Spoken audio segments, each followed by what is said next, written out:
نحمده ونصلي ونسلم على رسوله الكريم إن الله وملائكته يصلون على النبي يا أيها الذين آمنوا صلوا عليه وسلموا تسليما اللهم صل على سيدنا شفيعنا حبيبنا مولانا محمد وبارك وسلم صلاة وسلاما عليك يا رسول الله صلی اللہ تعالی علیہ وسلم۔ سورہ انعام جو کہ 7ویں پارے میں ہے اور قرآن مقدس کی 6ٹھی سورت ہے، اس کی 2 آیت کریمہ کی تفسیر ہو چکی ہے۔ تیسری آیت کریمہ میں اللہ تعالیٰ نے ارشاد فرمایا وَهُوَ اللَّهُ فِي السَّمَاوَاتِ وَفِي الْأَرْضِ يَعْلَمُ سِرَّكُمْ وَجَهْرَكُمْ وَيَعْلَمُ مَا تَكْسِبُونَ، وہی اللہ ہے جو آسمانوں میں اور زمینوں میں عبادت کے لائق ہے۔ يَعْلَمُ سِرَّكُمْ وَجَهْرَكُمْ، جو تمہارے ظاہر کو بھی جانتا ہے، تمہارے باطن کو بھی جانتا ہے۔ وَيَعْلَمُ مَا تَكْسِبُونَ، اور وہ تمہارے تمام کاموں سے واقف ہے۔ اس آیت کریمہ میں اللہ تبارک و تعالی نے اپنے عظیم علم کو بیان فرمایا ہے۔ اس سے پہلے 2 آیت کریمہ میں اللہ تعالی نے اپنی عظیم قدرت کو بیان فرمایا تھا کہ اللہ کی قدرت اتنی عظیم ہے کہ اس نے تمام آسمان و زمینوں کو پیدا فرمایا اور انسان کو مٹی سے پیدا فرمایا، عالم کبیر کو بھی بنایا، عالم صغیر کو بھی بنایا، اور عالم صغیر اور عالم کبیر یعنی پوری کائنات اور خود انسان کا وجود، یہ اللہ رب العزت کی عظیم قدرت کی بہت مضبوط دلیلیں ہیں۔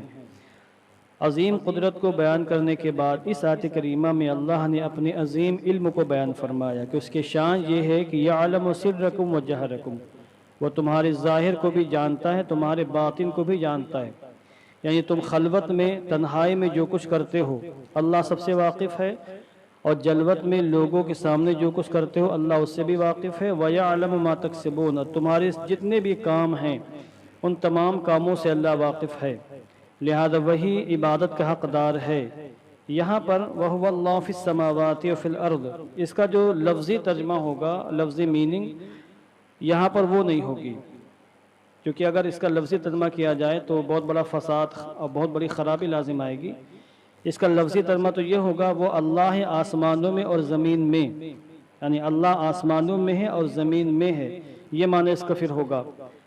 اب آپ جانتے ہیں گلاس کے اندر اگر پانی ہو تو گلاس پانی کو گھیر لیتا ہے، پانی لیمیٹڈ ہو جاتا ہے، محدود اور منتہی ہو جاتا ہے، متناہی ہو جاتا ہے، اور اللہ غیر متناہی ہے، کوئی بھی شے اللہ کو گھیرے ہوئے نہیں ہے۔ سمجھے آپ، یہ اسلامی بنیادی عقیدہ ہے، کوئی بھی شے اللہ کا احاطہ نہیں کر سکتی۔ تو جس کو کوئی شے گھیر لے پھر وہ خدا نہیں ہے، وہ الہ نہیں ہے، اور یہ آیت کریمہ تو اللہ کے خدا ہونے کی دلیل ہے۔ لہذا اس کا ترجمہ جو ہے وہ یہ ہے کہ وہی اللہ ہے جو آسمانوں میں بھی عبادت کا حقدار ہے اور زمین میں بھی، یعنی آسمان والی مخلوق بھی اسی کی عبادت کرتی ہے، اور زمین پر جو مخلوق ہے کروڑوں اربوں قسم کی مخلوق وہ بھی اسی کی عبادت کرتی ہے۔ آج ایک عجیب بلا لوگوں میں عام ہو چکی ہے، لوگ ٹائی لگا کر، پینٹ شرٹ پہن کر اور ٹوپیاں اتار کر دین کی باتیں کرتے ہیں، تو اچھی بات ہے دین کی باتیں کرنا، مگر یہ اس طرح دین کی باتیں کرتے ہیں لگتا ہے دین صرف انہوں نے ہی سیکھا ہے، کوئی اور دین سیکھا، کسی اور نے دین سیکھا نہیں ہے۔ وہ کہتے ہیں کسی کی مت سنو، کسی کی مت پڑھو، خود عربی سیکھو، قرآن مقدس پڑھو، قرآن مقدس سمجھنے کی کوشش کرو۔ پاکستان میں اس قسم کے بہت سے جاہل لوگ ہیں، انڈیا میں بھی کچھ لوگوں میں یہ جہالت عام ہوتی جا رہی ہے، اور تعجب کی بات یہ ہے کہ لوگ ایسے لوگوں سے دین سیکھنے کی کوشش کر رہے ہیں جو اس میدان کے آدمی ہی نہیں ہیں، جنہوں نے دین سیکھا نہیں ہے خود، وہ دوسروں کو دین کیا سکھائیں گے۔ یہ تو ایسے ہی ہے کہ کوئی شخص بیمار ہو جائے اور ڈاکٹر کے پاس نہ جا کر کسی باہر گلی کوچی میں گھومنے والے سے پکڑ کر کہے بھائی مجھے دوا دے دو، میرے فلاں بیماری ہے۔ ایسے شخص کو ہر کوئی بیوقوف اور احمق گھامڑ کہے گا۔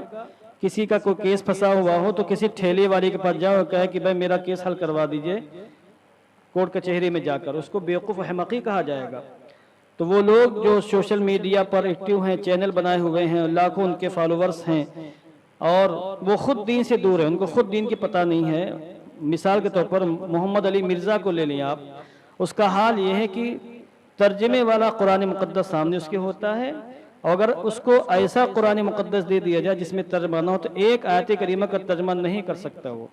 اس کے بعد جتنی بھی کتابیں ہیں حدیث پاک کے سب مترجم ہیں، یعنی سب ترجمے والی ہیں، اردو زبان کا ترجمہ سب اس کے پاس رکھا ہوا ہے۔ بس اس کا کمال یہ ہے کہ بول لیتا ہے، چل زبانی ہے، اور چل زبانی کی بنیاد پر وہ سمجھتا ہے کہ مجھ سے بڑا دنیا میں کوئی قابل ہی نہیں ہے، سب کو وہ احمق و گھامر سمجھتا ہے۔ اس طرح کے کئی لوگ ہیں۔ عاصم ادیم نام کا بھی ایک شخص نکلا پاکستان میں، وہ بھی یہی کہتا ہے کسی کی مت سنو، میری سنو خالی۔ تو بھئی تمہاری کیوں سنیں بھئی؟ جب ہم کسی کو نہیں سنیں گے تمہاری کیوں سنیں گے پھر؟ وہ اپنے سامنے بیٹھنے والوں کو اسی قسم کی باتیں کرتا ہے، کہتا عربی سیکھو، قرآن پڑھو، اپنی مرضی سے قرآن سمجھو۔ اس لیے قرآن مقدس میں اللہ نے فرمایا یضل بہ کثیرا ویہدی بہ کثیرا۔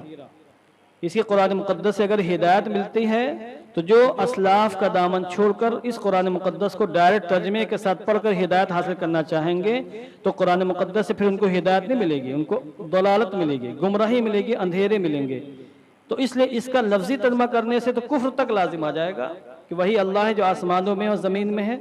یہ ترجمہ کسی نے کیا ہی نہیں آج تک، حضور کے زمانے سے لے کر آج تک۔ اس کا ترجمہ یہی کیا گیا ہے کہ وہی اللہ ہے جو معبود ہے آسمانوں میں اور زمین میں، اسی کی عبادت ہوتی ہے آسمانوں میں بھی اور زمینوں میں بھی۔ وہ تمہاری ظاہر اور تمہاری باطن کو بھی جانتا ہے، اور یہ عقیدہ اسلامی ہے۔ جو شخص یہ عقیدہ نہ رکھے کہ اللہ ہماری ظاہر اور باطن کو جانتا ہے وہ کافر و مرتد ہے، اس کا اسلام سے کوئی تعلق نہیں۔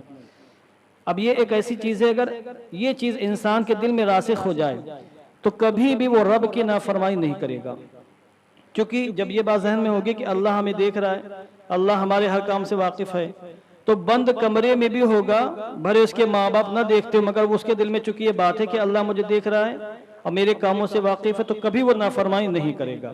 تو یہ ایک بنیادی اسلام کا ایسا عقیدہ ہے کہ اگر ہر شخص کے دل میں یہ عقیدہ راسخ ہو جائے تو پھر وہ کبھی بھی غلط روش کا شکار نہیں ہو سکتا ہے۔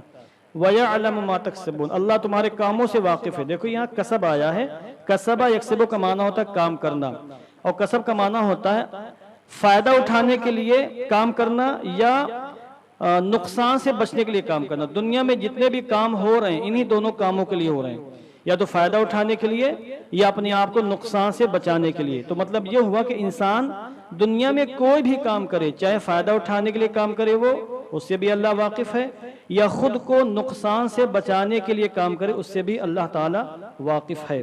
تو پہلی والی دونوں آیت کریمہ اللہ کے عظیم قدرت کو بیان کر رہی تھیں، اور یہ آیت کریمہ اللہ کے عظیم علم کو بیان کر رہی ہے۔ جس کا علم سب سے عظیم ہو، جس کی قدرت سب سے عظیم ہو، وہی الہ ہے، وہی خدا ہے۔ لہذا ہم اللہ ہی کو الہ مانتے ہیں، اسی کو خدا اور خالق اور مالک و مختار مانتے ہیں۔ اللہم صلی علی سیدنا مولانا محمد وبارک وسلم۔